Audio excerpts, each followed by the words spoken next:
Party Congress party guarantee से कहता हूं कभी पावर में नहीं आएगी, कभी भी नहीं आएगी। सैनी, एससी, बीसी, ब्राह्मण 100% टिकट डिस्ट्रीब्यूशन का जब कहा, पंजाबी 100% 80-85, हमारे जाट भाइयों को छोड़ के उनको तो ये था भाई हमारा भूपेंद्र हुड्डा बनना चाहिए। गौतम जी, ये जाति अगर जाति का शब्द सॉरी ये इस्तेमाल नहीं होना चाहिए, तो सच है, लेकिन नहीं ये नहीं होना चाहिए। आप दोनों की दोस्ती बनी रहे। जो आपने सरकार चलाई है वो बिल्कुल गलत थी, मैं उसका हामी नहीं हूँ बिल्कुल, लेकिन इंसान अच्छे हो, आपकी रगों में गलत खून नहीं है। But you are surrounded by bloody rejected people of Om Prakash Chautala. Hooda साहब पार्टी आपकी है और का दखल ही नहीं, कुछ भी क्या गलत कह दिया महोदय जी जो है राम कुमार जी बड़े अच्छे आदमी, मेरे पुराने मित्र हैं, इनको बोल रहे जो कहते हैं फिर बोल के माफी भी जल्दी मांग लेते हैं। मैं कहता तो मैंने बड़ी गलती करी जो उसके खिलाफ बोले आपने सॉरी बोल दी, सॉरी बोल तारीफ भी कर देता हूँ यार कितनी, फिर उसने भी तो देख लिया अगर। अध्यक्ष महोदय आपका बहुत बहुत धन्यवाद, आपने मुझे बोलने का समय दिया और मुझे ऐसी उम्मीद है जैसा कि पहले कई लोग बोल के उतना टाइम मुझे आप जरूर देंगे। अध्यक्ष महोदय, मैंने जो पार्टी ज्वाइन की बीजेपी दिन में ज्वाइन की थी, उसी दिन मैंने घोषणा की थी कि 50 सीट मिनिमम बीजेपी की आएंगी और नायब सैनी मुख्यमंत्री बनेगा, और यह भी कहा था 200% बनेगा। बात कुछ भी नहीं थी, बात तो सिंपल इतनी ही थी। मैंने यही बताना था कि एक तरफ मुकाबला बीजेपी का है और एक तरफ मुकाबला हुड्डा पार्टी का है, not Congress party, Hooda party.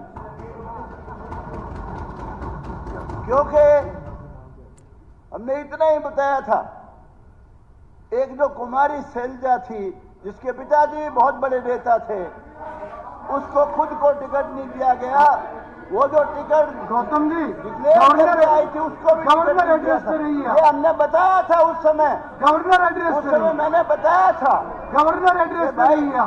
Compare करना था सिर्फ के मुकाबला था, हरियाणा में किसी और पार्टी का नहीं था, मुकाबला था बीजेपी का और हुड्डा साहब का। आप गवर्नर एड्रेस पे रही है और हुड्डा साहब का, ठीक है। हुड्डा साहब पार्टी आपकी है और का दखल ही नहीं, कुछ भी क्या गलत कह दिया अध्यक्ष महोदय, पार्टी हुड्डा साहब का नाम लिए, वो कुछ कहें। अध्यक्ष महोदय, पंडित जी जो है राम कुमार जी बड़े अच्छे आदमी, मेरे पुराने मित्र हैं, इनको बोल रहे जो कहते हैं फिर बोल के माफी भी जल्दी मांग लेते हैं। मैं कहता तो मैंने बड़ी गलती करी जो उसके खिलाफ बोले आपने बोल रहे हो, फिर हुड्डा साहब सबके बीच में कहता हूं, सुनो, हुड्डा साहब सबके बीच में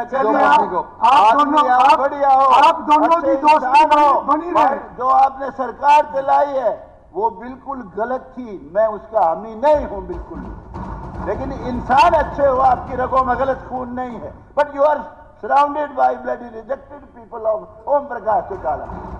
आप कांग्रेसी, आपके साथ है ही नहीं कोई भी। अध्यक्ष महोदय, आप ये सारे लोग होगी बात, सलाहकार हैं, गीता जी मैं ये कहता हूँ, अरे आप तो अलग हो यार, छोड़ो। अध्यक्ष महोदय, माननीय सदस्यगण, माननीय सदस्यगण, मैं सदन की जानकारी के लिए बताना चाहता हूं कि ऋषिकुल विद्यापीठ सोनीपत के विद्यार्थी तथा स्टाफ आज सदन की कार्रवाई देखने के लिए दर्शक दीर्घा में उपस्थित थे, अभी है। मैं अपनी तथा सदन की तरफ से इनका बहुत बहुत स्वागत करता हूं। माननीय सदस्यगण, आज सदन में श्रीमती किरण चौधरी, सदस्य राज्यसभा अध्यक्ष, दीर्घा में उपस्थित हैं। यह सदन उनका भी स्वागत करता है। जी राम कुमार गौतम। अध्यक्ष महोदय, क्योंकि मुकाबला सिर्फ हुड्डा साहब का, नायब सैनी का, बीजेपी का और हुड्डा साहब की पार्टी का था, इसलिए हमने कंपेयर यही समय करना था बस। 10 साल का हुड्डा साहब का कार्यकाल और 10 साल का बीजेपी का, मनोहर लाल खट्टर जी का और नायब सैनी का कार्यकाल, इतनी सी बात थी। वो मुझे पता था कि भाई हम हर गांव में जा के पूछते थे, भाई तेरे गांव में कितने छोरे लगे 10 साल में? हुड्डा साहब के राज में एक भी नहीं। भाई खट्टर साहब वाले में कितने लगे? 70, 60, 65, 55, 15। भाई हुड्डा साहब के टाइम में तेरे गांव में कितने लगे? काम कितने हुए तेरे डेवलपमेंट के? एक भी नहीं। भाई खट्टर साहब के राज में और नायब सैनी के राज में कितने काम हुए कि जी इतने लाख के, इतने करोड़ के? यही चीज हमने बतानी थी। और दूसरी बात ये कि हुड्डा साहब को और कांग्रेस पार्टी को ये दुख नहीं होना चाहिए जो ये ईवीएम की बात करते हैं कि ईवीएम ने धोखा दे दिया। हुड्डा साहब, ईवीएम का बहाना ना बनाओ। ईवीएम का जब आप राज में आ जाते तो फिर ईवीएम सही थी। ये तो आपकी सीट जो 37 है, ये ईमानदारी से कहता हूं, सारे एग्जिट पोल और सट्टा बाजार उनकी वजह से 37 आई है, नहीं 37 नहीं आती, मैं दावे से कहता हूं।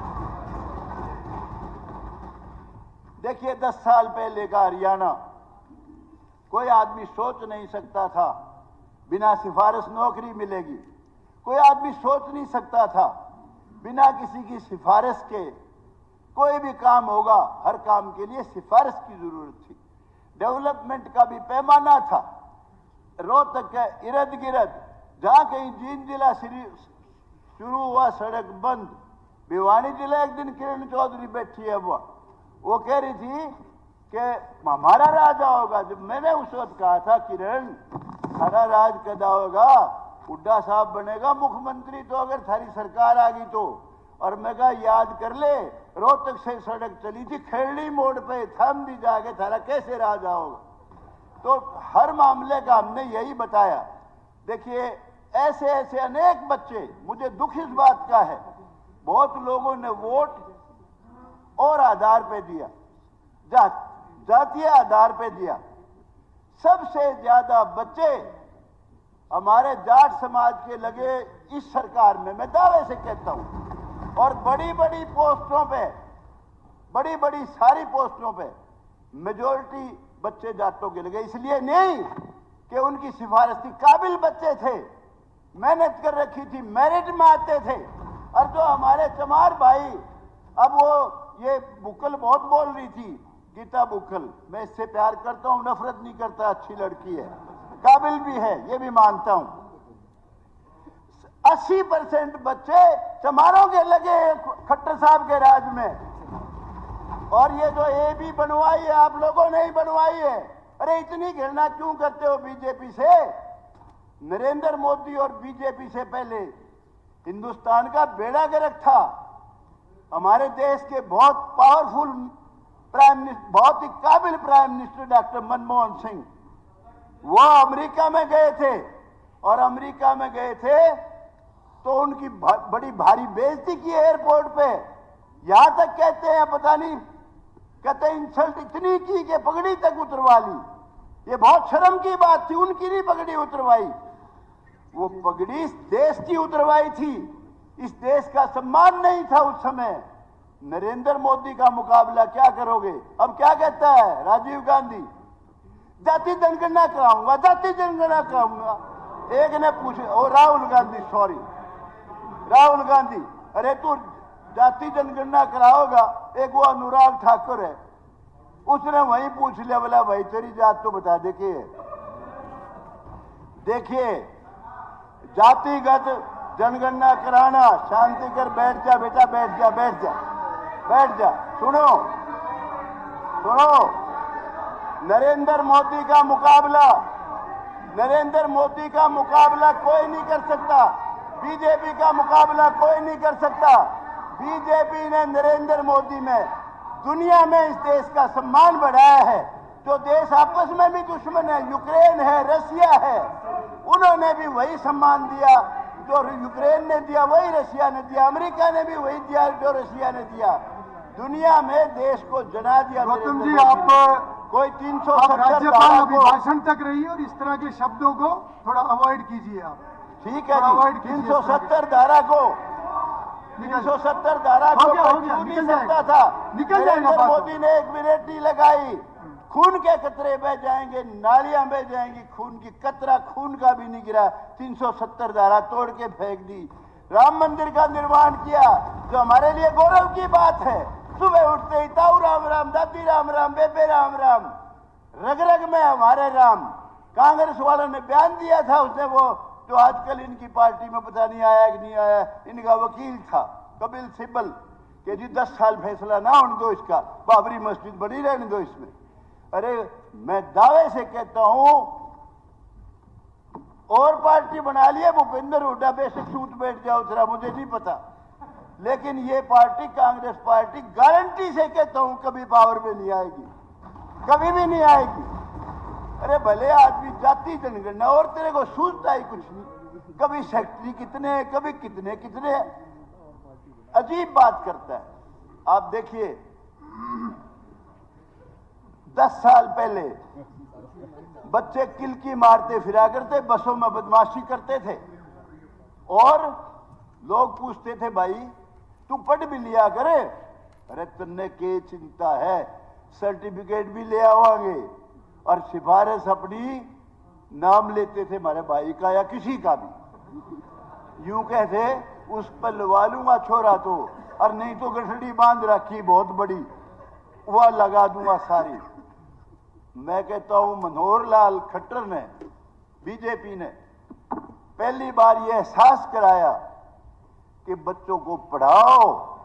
जो बच्चे किलकी मारते फिरा करते, कोचिंग सेंटर ज्वाइन करके और काबिलियत के आधार पे नौकरी दी। 10 साल उससे पहले नहीं था, एक नया जमाना शुरू किया, अनेक काम ऐसे किए। ठीक है, उनके खिलाफ एक एंटी इनकम्बेंसी बन गई थी, जो टेक्निकल काम कर दिए सारे, और कुछ टेक्निकल काम को तो नायब सैनी जी आपने भी सुधारना पड़ेगा भाई।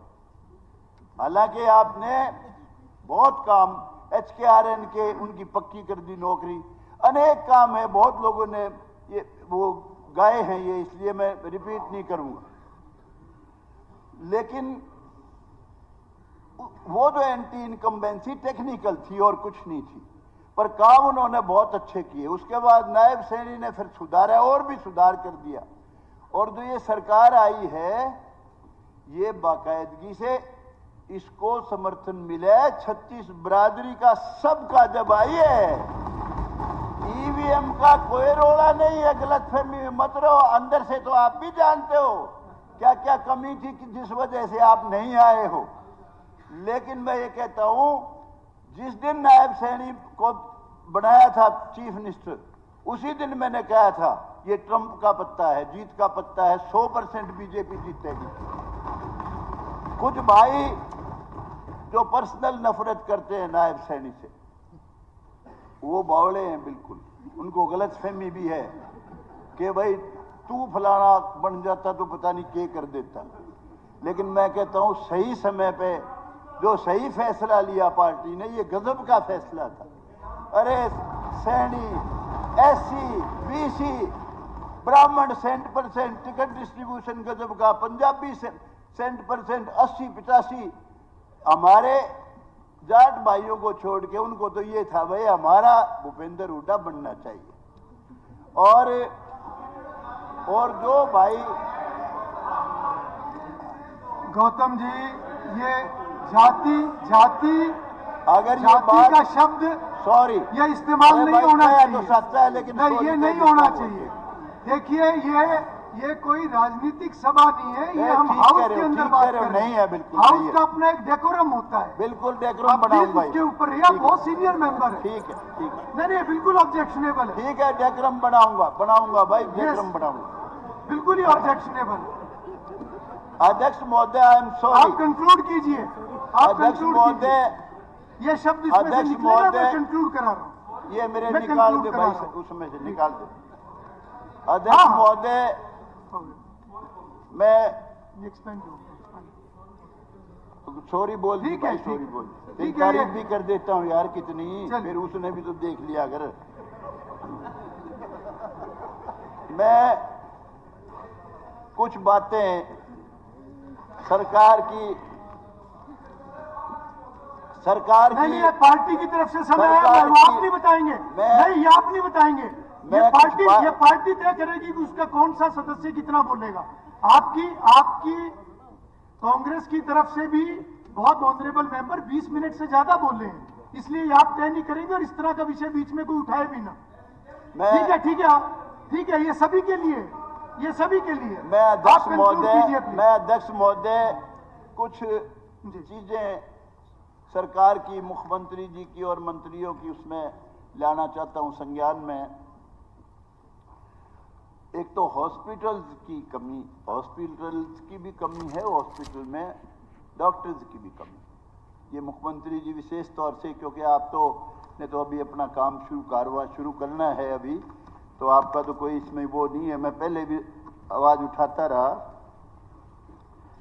सफीदों में 31 पोस्ट सैंक्शनड है, 29,000 वोट है। नारनौंद के 13,500 वोट है सिर्फ। नारनौंद में 100 बेड का हॉस्पिटल है, सफीदों में सिर्फ 50 बेड का हॉस्पिटल है। सफीदों में 31 पोस्ट सैंक्शनड है, जिसमें से 31 में से 18 खाली है, सिर्फ 13 भरी हुई है। और नारनौंद में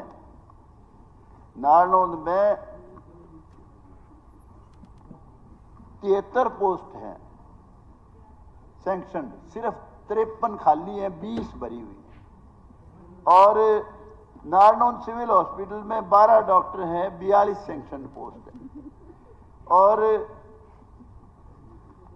सफीदों में 7 सैंक्शनड है, मुआना में 7 सैंक्शनड है, सिर्फ 1 डॉक्टर है। सबसे बड़ा गांव है अपने जींद जिले का। इसी तरह काड़वा है, 1 डॉक्टर। नेट सेल में ये है कि 23 पोस्ट खाली है और 8 सिर्फ भरी हुई। तो एक तो इस और विशेष ध्यान देना पड़ेगा।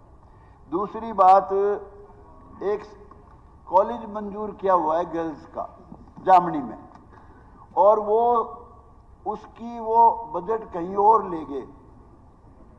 वो क्लास तो लगती हैं, लेकिन सीनियर सेकेंडरी स्कूल। आप कंक्लूड कीजिए, आपका समय पूरा हो गया। लिख के दे देना, वो सब रिकॉर्ड में। 1 सेकंड जी, बस जल्दी करूंगा, कोई बात। हमसे जुड़े रहने के लिए हमारे YouTube चैनल को सब्सक्राइब करें और नई वीडियो की नोटिफिकेशन के लिए बेल आइकॉन को दबाएं। अगर आप ये वीडियो Facebook पर देख रहे हैं तो लाइक जरूर करें और ज्यादा से ज्यादा शेयर करें। धन्यवाद।